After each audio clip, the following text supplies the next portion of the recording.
ایک دفعہ کا ذکر ہے، ایک جل پری سمندر کے کنارے ایک غار میں رہتی تھی۔ شام کے وقت جب مچھیرے اپنی کشتیوں میں بیٹھ کر مچھلیاں پکڑنے آتے تو جل پری کشتی کے ساتھ ساتھ تیرا کرتی اور ان کی باتیں سنا کرتی تھی۔ مچھیرے مزے مزے سے اپنے خوبصورت گاؤں، ہرے بھرے کھیتوں اور رنگ برنگ کے پھولوں کا ذکر چھیڑتے اور یہ جل پری بڑے شوق سے ان کی باتیں سنتی اور حیران ہوتی۔ آخر اس کے دل میں یہ سب خوبصورت چیزیں دیکھنے کا شوق پیدا ہو گیا۔ ایک دن جل پری نے اپنے دل میں اس دریا میں تیرنے کا ارادہ کیا جو ان مچھیروں کے گاؤں کے ساتھ ساتھ بہتا ہوا سمندر میں گرتا تھا۔ ایک رات جب چاند نے سمندر کو اپنی کرنوں کا نورانی لباس پہنا دیا تو جل پری اس دریا کی طرف چل کھڑی ہوئی۔ دریا کا میٹھا پانی اسے بہت عجیب معلوم ہوا، مگر جل پری خوشی سے دریا میں تیرتی رہی اور ہرے بھرے گھاس کے میدانوں کے پاس سے گزر گئی جہاں گائیں اور بھینسیں گھاس چر رہی تھیں۔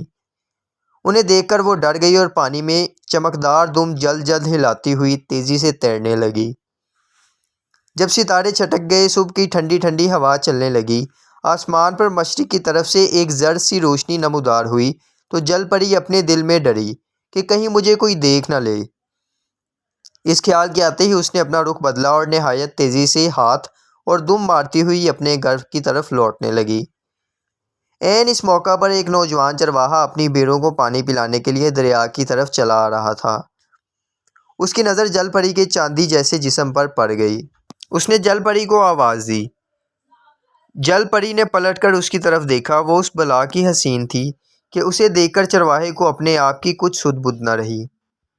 وہ حیرت زدہ جوں کا توں کھڑا رہا اور اس کے منہ سے ایک لفظ تک نہ نکلا۔ جل پری نے چرواہے پر نظر پڑتے ہی زور سے ایک چیخ ماری اور پانی میں غوطہ لگا دیا۔ پھر پانی کے نیچے ہی نیچے بڑی تیزی سے سمندر کی طرف تیرنے لگی۔ چرواہا بھی دریا کے کنارے کنارے دور تک چلتا گیا لیکن اسے جل پری کا کچھ پتہ نہ چل سکا۔ آخر مایوس ہو کر وہ واپس اسی جگہ لوٹ آیا جہاں دونوں کی آنکھیں چار ہوئی تھیں۔ کنارے پہ گھٹنوں کے بل بیٹھ گیا اور دریا کی لہروں کی طرف بڑے غور سے دیکھنے لگا، مگر جل پری نظر نہ آئی۔ سارا دن چرواہا اس امید میں کہ شاید میں ایک دفعہ پھر اس جل پری کی پیاری پیاری صورت دیکھ لوں وہیں بیٹھا رہا، لیکن جل پری نظر نہ آئی۔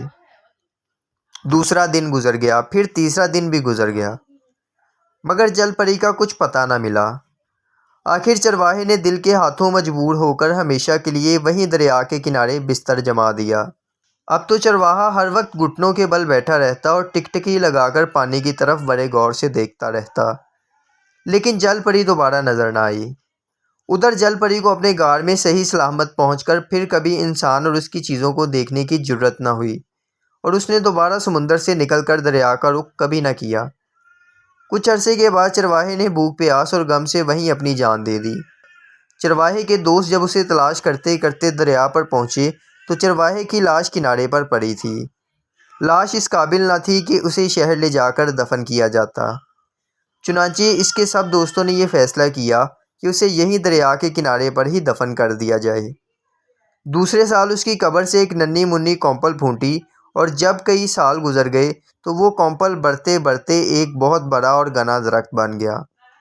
خدا کی شان، یہ درخت بھی چرواہے کی طرح پانی پر جھکا ہوا تھا، جیسے وہ کسی کی تلاش میں پانی میں جھانک رہا ہے، اور جب شام کی ہوا اس کے پتوں میں سے گزرتی تو ایسی آواز پیدا ہوتی جیسے کوئی آہیں بھر رہا ہو۔ لوگوں میں یہ درخت اب تک رونے والا درخت کے نام سے مشہور ہے۔